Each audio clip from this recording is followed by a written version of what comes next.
engineers. I'm going to be talking about data, and data obviously is becoming, and probably always has been, really important as far as technology is concerned.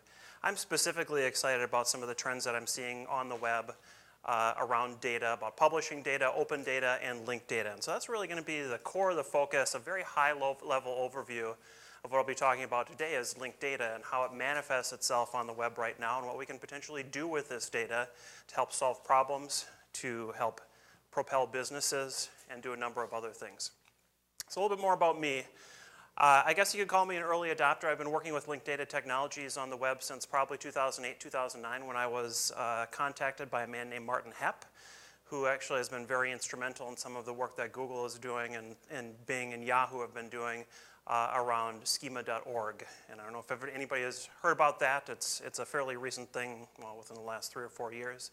And we'll be talking a little bit more about that. But that's where I started kind of down this journey of open and linked data on the web. I've been very fortunate to be able to talk a lot about this, not only at conferences here, but also conferences across the country and also a number of universities to try and introduce these topics that also actually do come a lot from academia, but to introduce the application of this data and these topics to industry and to a number of other verticals. And then also I work here at Best Buy on the product recommendations team, so I've been fortunate. It's an environment that's familiar to me. So I want to take you back. Let's look, and if you can think back long enough, and if you're old enough to be using the web, probably 95, 96, maybe 97, let's think about the original web. So first off, the original web was a collection of documents, right? That was kind of the intent of Tim Berners-Lee's paper, is to say, we have a connected set of documents that our researchers can go and link one document to another and another document to another, and we can kind of follow that trail and be more informed about what other people are doing. Basically a very primitive, at least for now, a very primitive view of how we share and exchange data on the web. Does anybody remember surfing the web? I know it seems kind of like a foreign concept or a very old concept. I remember, and this is a couple of employers ago, spending a lot of time surfing the web when I probably should have been doing something else. And kind of the original portal that I would go to is usually Yahoo. Remember Yahoo and it's all its glory and all its 8-bit imagery and things like that. So we've actually come quite a long ways. We don't spend 2, 3, 4 hours, at least I don't, looking for information on the web anymore. We have machines help us do that, most notably search engines.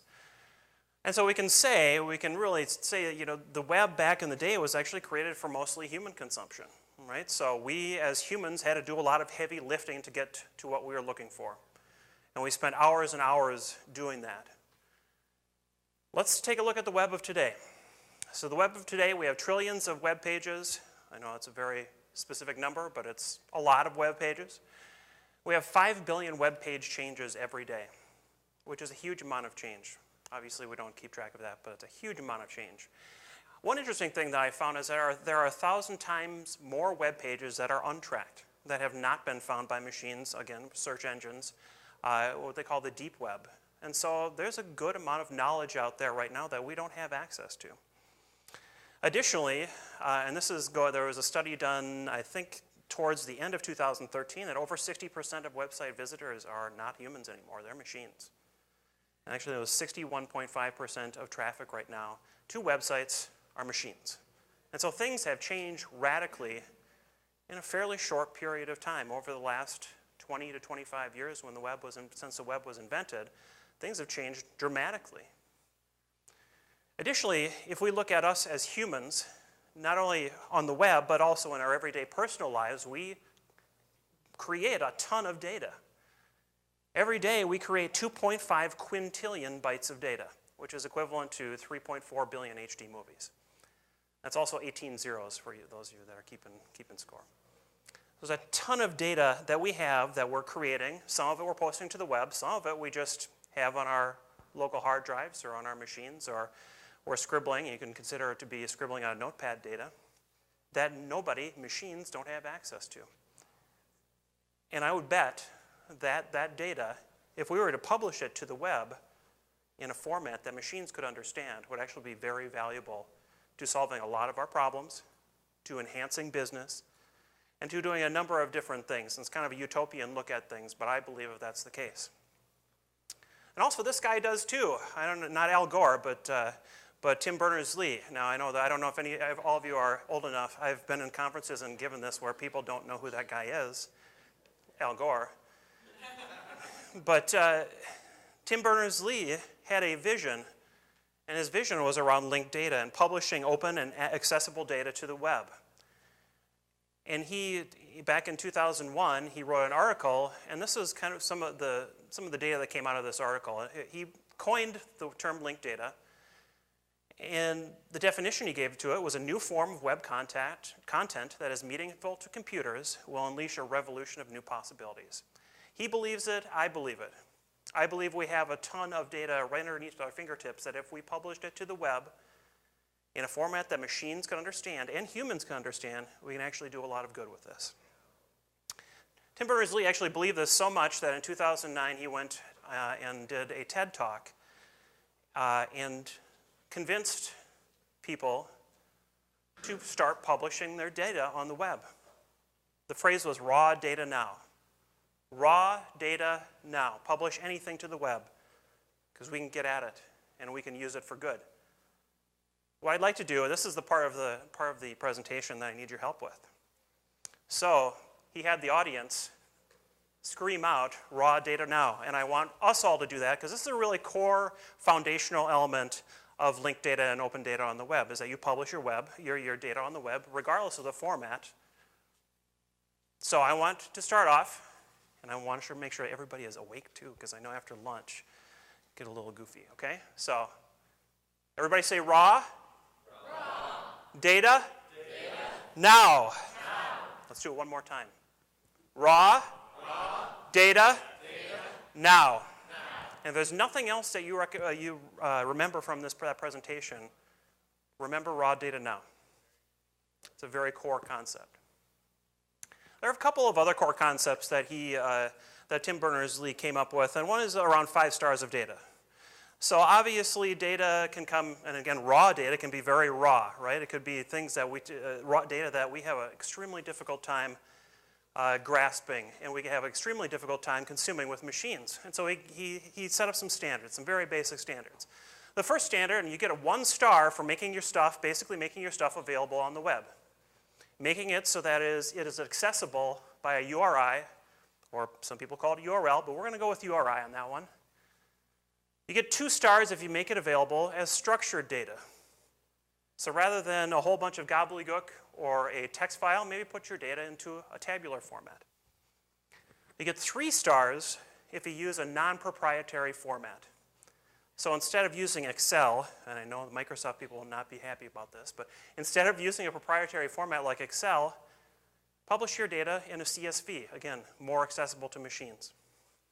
Fourth, you use URIs, and that's part of the second one, but use clean URIs to denote things. So every object that we're publishing to the web, everything, every concept that we publish to the web should also have its own URI. Kind of makes sense, right? Tim Berners-Lee, back in 1995, wrote a paper about clean and cool URIs. And these URIs live forever, or they're supposed to. The reason why we have URIs is we actually want people to link to our stuff. So if I have a concept, if I have a piece of data, I want people to link to that. And so you get 4 stars for publishing it with a URI and making it available on the web. And the fifth, and probably the most important thing to this whole concept, is that you yourself link your data to other people's data. Now, why is that important? Because if you think of machines, they have to have links in order to traverse all this data on the web. And so you get 5 stars, and you're a rock star if you can get to the 5 stars of linked data. There's some other concepts that are very core to linked data and open data, specifically structured data and giving meaning to data on the web. And one of them is a concept that some of you in academia that may be very familiar with. It's called a ontology, or we also call it vocabularies. And there are a lot of different vocabularies out there. People make their own. There are some that have gone through academic rigor that are being used in industry right now. And so there's a lot of activity around creating vocabularies and ontologies. And the big thing about that is that it just starts to define objects on the web. And basically what I mean by that, if I publish my data, I want it to make sense to machines. I want there to be meaning to that. And that's the technology that enables this, is vocabularies and ontologies. And things get very, very complex, but I'm going to give 2 examples of popular vocabularies that are out on the web today. The first one is FOF. It's called friend of a friend. And actually, the neat thing about FOF is a lot of the core concepts around FOF have been integrated into a lot of different platforms. Probably the best and most known is the Facebook Open Graph platform, where they take a lot of the concepts of FOF, friend of a friend, because obviously we're talking about relationships between people, and they use those concepts in their technologies to link all of us together.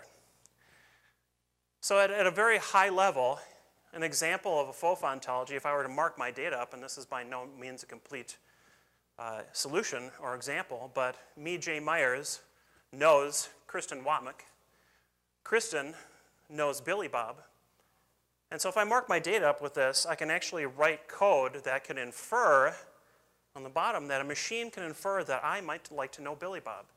And there are a lot of other things about FOF. They have a section for you can mark up your interests. And so maybe Kristen likes APIs, and Billy Bob likes APIs, and I know Kristen. And so from a machine standpoint, I can infer that, write code to infer that, and start to create relationships between me and Billy Bob. Does that make sense? Crystal clear? One vocabulary that I'm pretty intimately familiar with is something called good relations. It's a really weird name. There's a guy named, again, I mentioned him at the top of the presentation, Martin Hepp. He's a German, so they come up with some kind of weird stuff. But basically, good relations is a vocabulary for e-commerce. And so if I want to mark up a product, I can use good relations. Again, it's a way to describe a product that gives it meaning to machines. In this example, we're going to talk about a waffle maker. A waffle maker is a product or a service. A waffle maker has a name. A waffle maker, you can categorize a waffle maker into a lot of different categories. Obviously, this one's a waffle maker. A waffle maker has a weight. This one's 2 pounds. And by marking up my data using these vocabularies, I can use a technology that's called Sparkle. It's a query language or a query protocol that allows us to query this really rich data. And I can start, rather than focusing on keywords or querying on keywords, I can start to query on concepts. So I can set up some rules that define what a lightweight waffle means to me. And I can take that rule and I can apply it to all my products that I could potentially have in my catalog. So if you think of close to home here at Best Buy, give or take 700,000 products, that's a heck of a lot of products to look through. But with this, I can start to define rules, and then given that I've done my data and given meaning to my data, and actually query that and almost find a needle in a haystack, or really narrow those results down to some very contextual and meaningful products to people, and start to make really interesting, intelligent recommendations. So in this one, show me the names of all lightweight waffle makers. It's pretty powerful stuff. So I want to also talk about some examples in the wild that it's not only academics that are using this, but quite a while ago, some academics actually at the Freie Universität in Berlin decided, hey, they've been looking at Wikipedia, right? Wikipedia is a huge, amazing gathering of facts on the web. It's a really great concept. Obviously, it's cool when you have millions and millions of people adding facts to the web in their own free time. Pretty amazing, and it's very powerful. But they wanted to get at, how could we make this machine readable? How could I unleash a machine against this data and start to make sense of it, start to organize it a bit, start to learn from it? And so they created a concept called Dbpedia. And basically, if you look at most Wikipedia pages on the right-hand side, they'll have kind of an area of facts. And what Dbpedia does is it actually goes to all these Wikipedia pages, takes all those facts, and makes them machine readable, and puts them into formats that we can actually be able to query against. And the interesting thing is that they have several open endpoints that I can go and ask pretty much any question that I want of all the data of Wikipedia. So in this example, we see this is, if you can read it, this is the Minneapolis wiki page. And I created a query, and this is, since we're kind of, music is, Prince is kind of what we're thought of, but there actually are a lot of artists that come from Minneapolis, but I want to find all those artists from Minneapolis and display their names and display some of the bands that they've been associated with. And so by creating a query, and unfortunately it isn't very readable, but basically the premise of it is show me music artists whose hometown is Minneapolis. I don't have a database for this. This is all stuff that's done on the open web because we have enabled this by publishing good data on the web.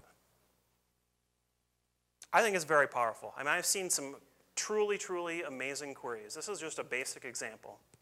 So if you can think about using this in a potential application, if you could use it to start to enable people to make sense of things, if you had a problem, if you're doing research, this is a great portal for that. And that's just one example of how using linked open data and making it open, I think that's the key, is making it open, we're able to do this. Anybody interested in APIs or web services or things here? Raise your hand. Cool. There is an app for that.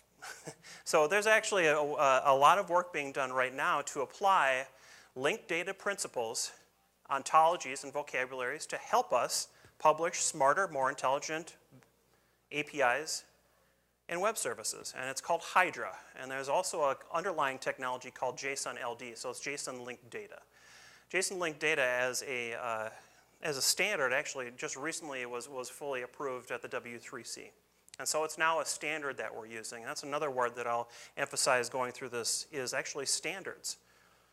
So obviously we don't all think about things in the same way, but I think we can agree that standards, when done right, can help us exchange data better.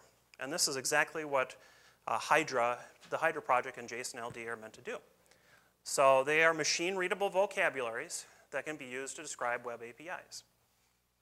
The great thing about these is that it actually puts the information back in information technology.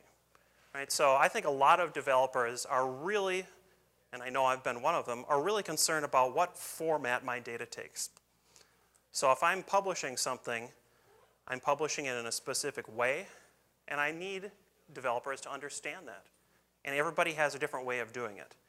This, Hydra, is actually a way for many developers to agree on a really basic contract around what an API looks like. Not the data that's in there, but what it looks like. And so when I'm building an application, again, based on standards, I can be assured that since we all agreed on this specific contract, it'll be a lot easier for me, and I can do development a lot faster using standards. By using some of these Hydra standards, we can actually accelerate development because I'm not really concerned per se about the structure of the API because I already have a contract that talks about that.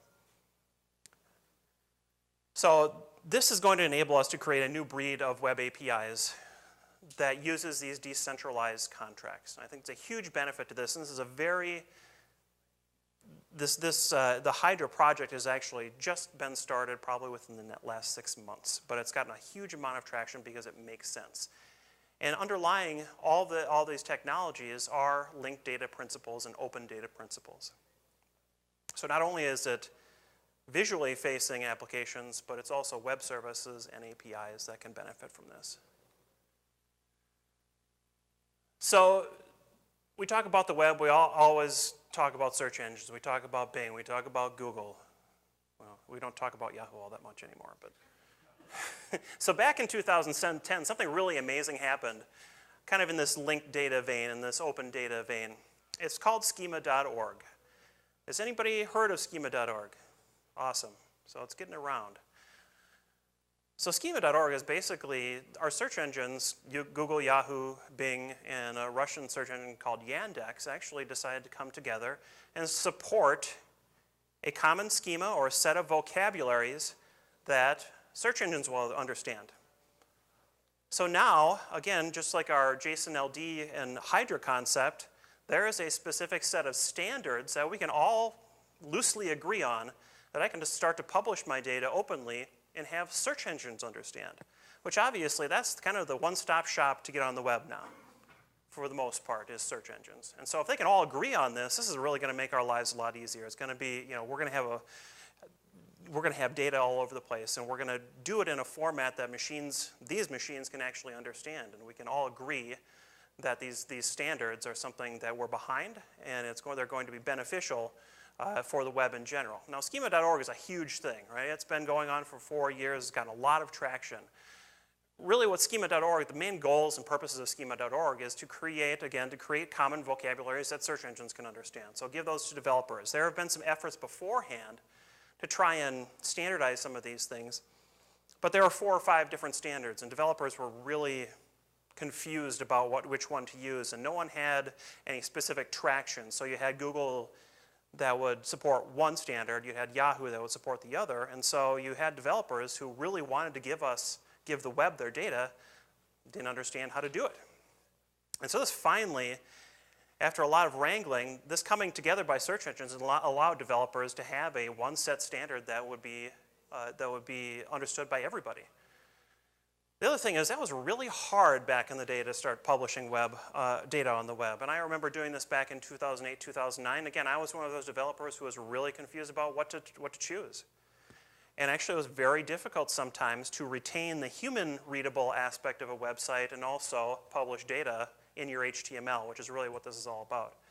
It was really frustrating. It took a lot of time to do that. And what Schema.org wanted to do and is doing is actually lower the bar for developers every day, what I call Joe Webmaster developers, to be able to add data to the web. Because that's obviously is the goal, right? We have all this data, 2.5 quintillion bytes of data every day. We want people to add it to the web, and so you have to make it easy, and that's what Schema.org does. Additionally, I think the coolest thing for people of the web, people who use the web who don't really necessarily care about data as much as I do, they want an improved user experience. And we'll see some examples of how by us publishing better data to the web actually improves our user experience overall and helps things be discoverable. Helps things be findable, simply by publishing data to the web using these standard formats. We also want to create a web for both humans and machines, right? So we've been on the web for now 25 years, and we're pretty used to how things work from a user interface standpoint. So I think it would be a real bummer if we decide, hey, this publishing data to the web is a really good thing, but it's totally going to change how humans use it. And so this is a nice compromise where we can still publish data again through HTML, through the back, under the sheets, but then also retain the usability of the web that we've had for such a long period of time. Additionally, Schema.org has finally enticed webmasters to make their data available on the web. And so it makes it easy for them to do it. And now we have a whole new set of people publishing data to the web that aren't they don't have to be hugely technically savvy to do it. They can publish HTML with a handful of annotations and be good to go. And that's something that a lot of people do every day. Additionally, we're now gaining access to the meaning of sites. Just like what we talked about with the vocabularies and ontologies, marking up our data in specific ways, this actually helps with that. And so now, a primary driver for the web obviously is search engines, it's machines. And now with Schema.org, we're actually able to use these standards to give machines access to what we are publishing, and give it the meaning of what we are publishing, which I think is hugely beneficial. And that publishing meaning, like I mentioned before, establishes relationships between things. Just like the FOF relationship where I know Kristen and Kristen knows Billy Bob, and now I can infer I'd like to know Billy Bob. Imagine that on a grand scale. Imagine that on the scale of the web. I think there's amazing potential with this, and we're just getting started.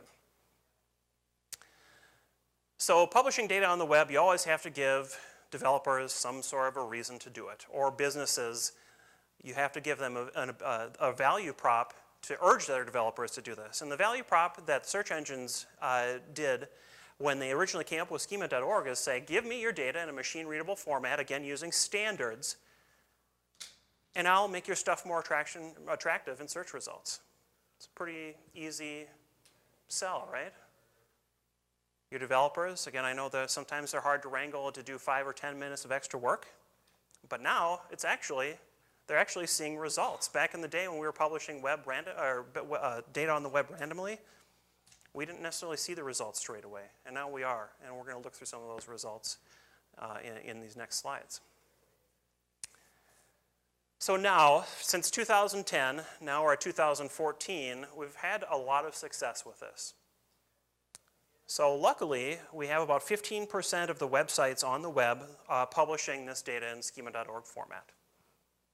We have a lot of major sites, I'm happy to say Best Buy is included in that are publishing this data behind the scenes, again, in the HTML that we have every day, and surfacing, at least our product data, out to have machines, wherever you're at, be able to make sense of that. And there are a lot of other places too. IMDb, obviously Dbpedia is doing it. A number of different websites. Again, 15%. You're talking about some very large, even in the Best Buy's industry. So Sears and a number of other manufacturers are publishing their data in this format. Additionally, the cool thing is that now you don't really even need to be somebody who crafts HTML. If you use WordPress or use Drupal, and I know that there are a lot of installations where you have, you can have a couple clicks and have a blog up. Drupal and WordPress have actually included schema.org markup in their core. And so you don't have to be a developer anymore to do it. If I'm blogging about my shoes, or my wife's blogging about something that interests her, she doesn't have to know HTML to do this. It's being integrated into the core of some very powerful content management systems. And so it's coming, and it's pretty amazing. We're seeing some pretty amazing results from this. Also, if you are concerned that the thing that you want to mark up isn't going to be covered by schema.org, I can quell those concerns, because right now there are over 1,200 object types that they support that the machine will recognize.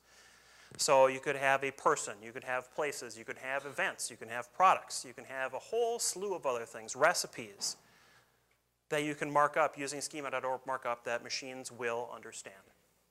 And I think that's very powerful. And that list actually continues to grow. And there is an effort every day from people who are interested in this, volunteers, on taking on new object types.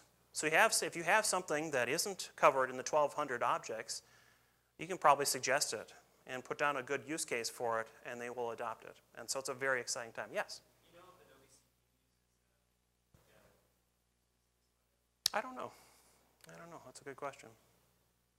Yeah, it wouldn't surprise me if they did, because it is fast becoming a standard, especially for people.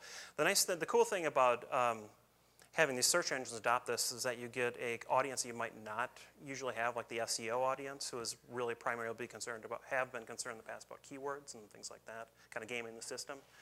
Now they're being I see more and more focus on publishing good data on the web using these standards. So I would imagine that they probably support something like that.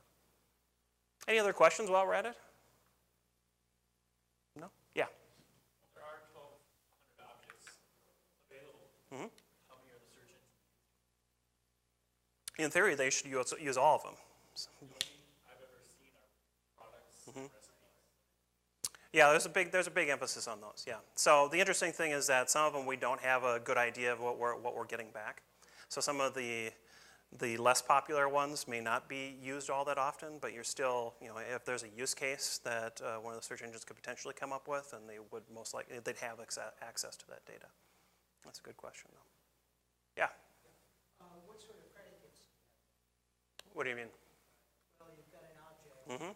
You've got data. Mm-hmm. The thing that links the two. Yep. Is or Sure. knows or. Yeah, all of those, right? So it depends on the object type. That's the sort of object that you're trying to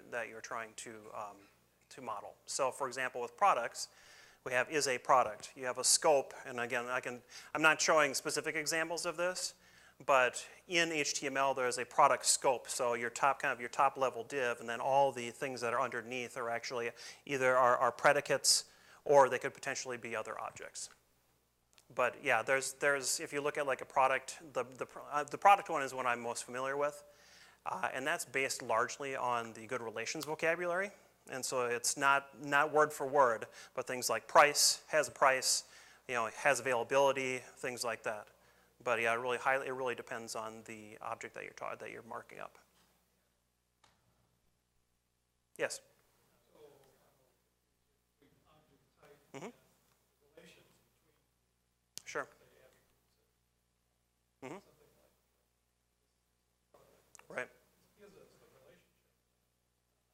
So that's where linked data comes into play, though. So if linking to another product, that you have, or you form a relationship there, right? So the is a product is really more like a class, right? So I'm identifying the product as an object, as a class, and then through links, I can maybe link out to the manufacturer's website, or I could link out to a user manual for the website, or for the product, or I could link to another product, or I could link to an accessory of the product. So that's actually one of the predicates has accessory for some of the product stuff. Mm-hmm. Sure. There's one object type for people, or one class for people, and subclasses for different types of people, and it all rolls up to a higher level, kind of a master object, which is thing. Right. All right, so I want to go on, and we'll answer some questions at the end. I want to go and actually look at some of the practical applications of schema.org right now in search. And so this is the one, this example is actually from Yahoo. They have something called related entities, which I think is still in beta right now. But basically it gives you, it's almost like a suggestive search sort of a thing, but instead of giving back, related it gives back related examples, but things that are a little bit less related than what you think you might see, right? So if I'm looking at Barcelona, I have other related points of interest that are actually within Barcelona. So that's one example of how search engines are actually using this data to kind of create those relationships between things, or actually between sub-things, right? So you have Barcelona as your top object, and you have some sub-objects that this is tied to as far as from a relationship standpoint.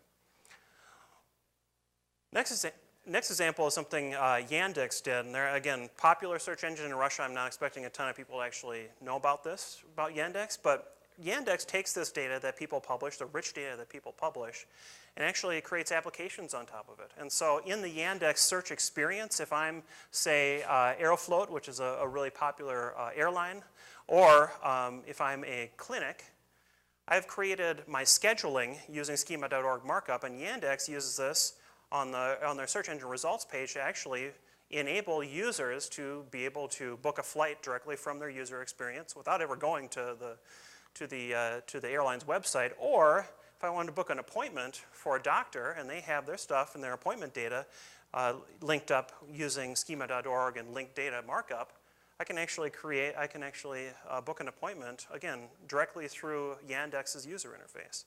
So interesting example of how we are actually using data in ways outside of our realm, outside of our websites, to be able to enable customers. This is the part about enabling, really creating really powerful and interesting user and engaging user experiences. Again, just by enabling this data through schema.org markup. A lot of you, I'm sure, most of you are Google users, and we've, over the last year or so, we're starting to see this thing called Google Knowledge Graph. So again, in the right-hand column of most of your search engine results, if it lands on something that it recognizes, an entity that it recognizes, it'll give you a very rich user experience based on data from a number of different places. So if you look at this guy, and I'm not sure why I chose Aerosmith, not my favorite band, but they have some really great data about Aerosmith. Maybe not all something we want to see, but so basically this user experience is made up of a number of different sites that have schema.org markup. The top band there is actually taken from Wikipedia, and I think it's actually from Dbpedia, but they're listing Wikipedia as a source. It also has a number of songs, and those songs are actually driven by schema.org markup from different websites. And then I think probably the biggest thing that I think is cool from like a user interface perspective, and also just overall giving a reason for people to populate their data using schema.org and linked data markup, is the fact that this stuff, these upcoming events, that data actually doesn't come from Google. It comes from a ticket vendor who just happened to publish all of Aerosmith's events using linked data markup, using schema.org markup. And so Google knows, hey, here's Aerosmith as an entity. And also I see another website here, and I don't remember the ticket company, but they have their markup in schema.org fashion. And I'm able to link that concept of Aerosmith to another concept of tickets for Aerosmith or events for Aerosmith. And so if you kind of see how that all starts to work together, again, we're enabling these things.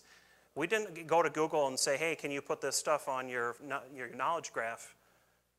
We enabled it simply by marking our data up in a way that makes sense to machines. Yes? Mm-hmm. Yep.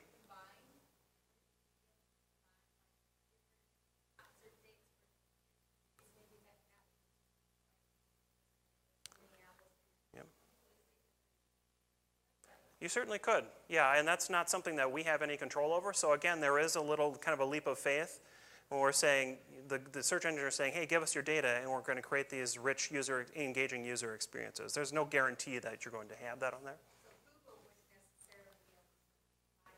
They could, they certainly could. Yeah, there was another example that I have actually in a different presentation that I gave that we looked at movies. So there's an example of Good, the Bad, and the Ugly is one of my kind of old-time favorites.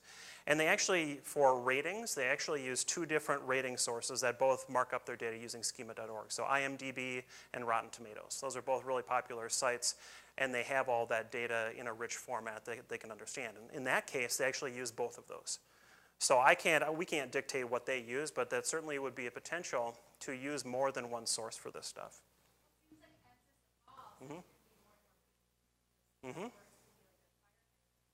Potentially, yes.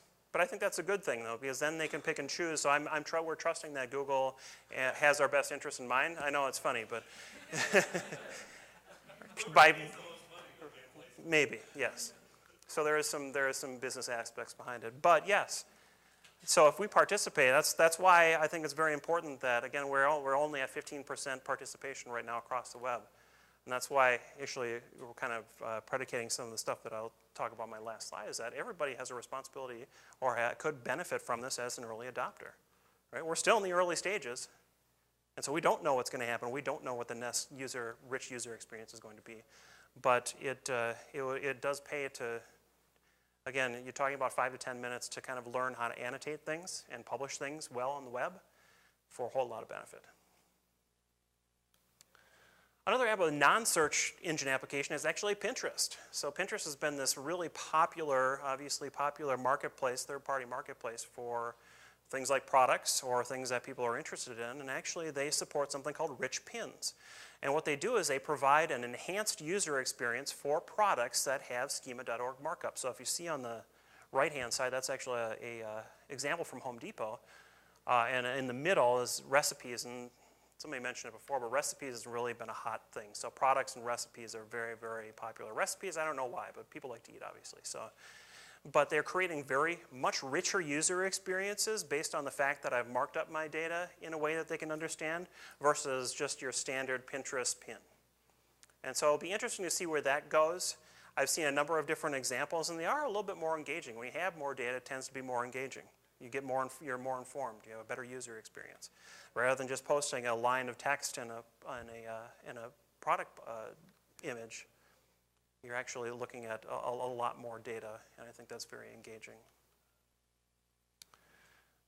Now, again, message to you, everybody, it's time to get on board. Okay, we have 15% of the web is populating stuff in schema.org markup. A lot of big companies here, but it can be a game changer for a smaller company who provides rich data on the web in whatever format, whether you have a web service using something like Hydra, whether you use schema.org markup, or whether you use things behind the scenes like vocabularies and ontologies to get better information to your customers about your products or about your company or about whatever it is you do. And so there's a huge opportunity for everybody. I'm going to ask you to do it again. What was the message before? Tim Berners-Lee, raw, data, now. All right. Thank you. Any questions? Yeah. So, like one of my big problems with a lot of semantic, the market is data, but Yep. like they're very low level. And if you want to use any of the power or whatever, Yep. it's not really performant. Is there anybody out there that's essentially allowing you to apply just like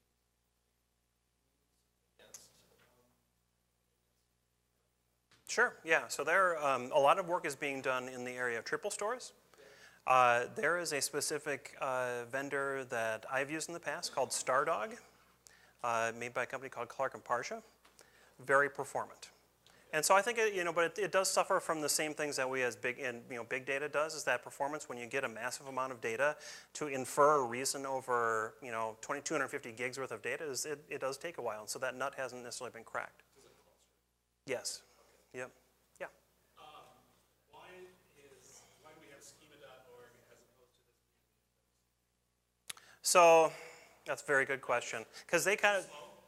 No, I think there is a relationship issue between the W3C and Google and Yahoo and people like that that hasn't necessarily been solved. And I think the search engines thought that this was a very good idea.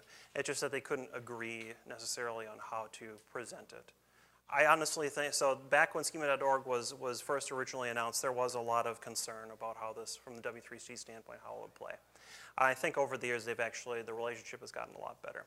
So things like JSON LD and stuff like that have been W3C standards or recommendations that have made itself into schema.org.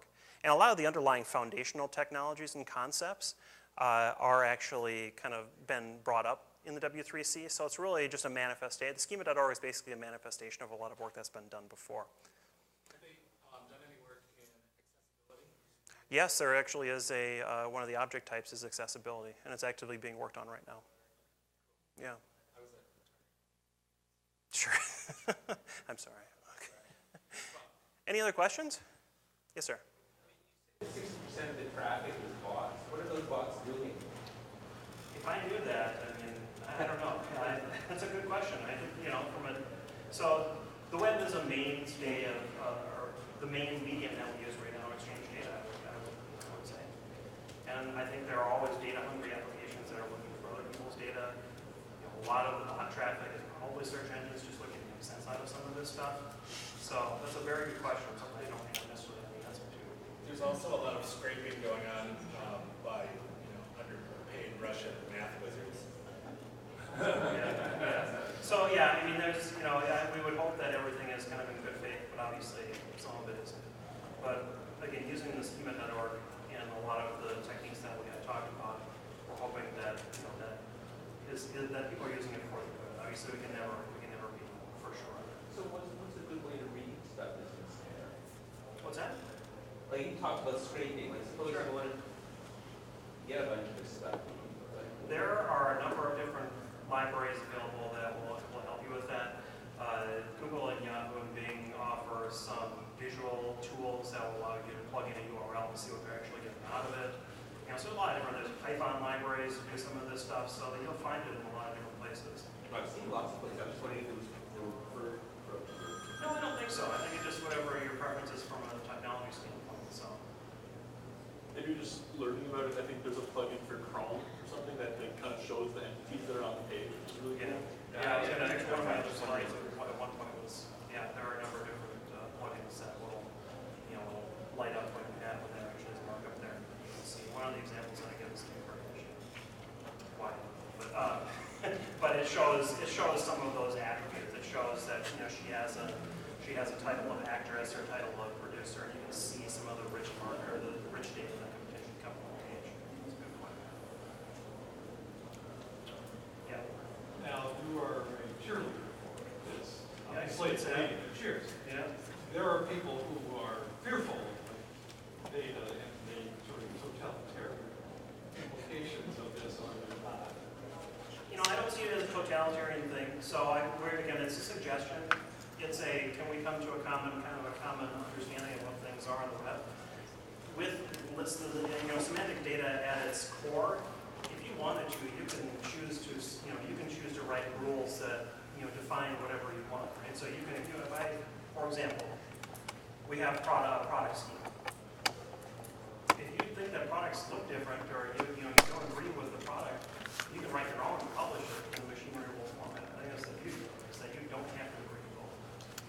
This is just a number of standards for people who might not be as intelligent as you to look at all those rules and say, hey, I can agree on this, because there are benefits, right? There's a value prop to publishing our data in a way that these machines can understand. You're a website publisher.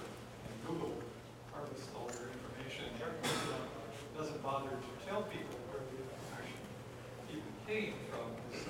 There's an interesting discussion. It Yeah. displaces the people who produce the work and create the value in the first place. Yep, there is an interesting discussion that's ongoing about things like trust.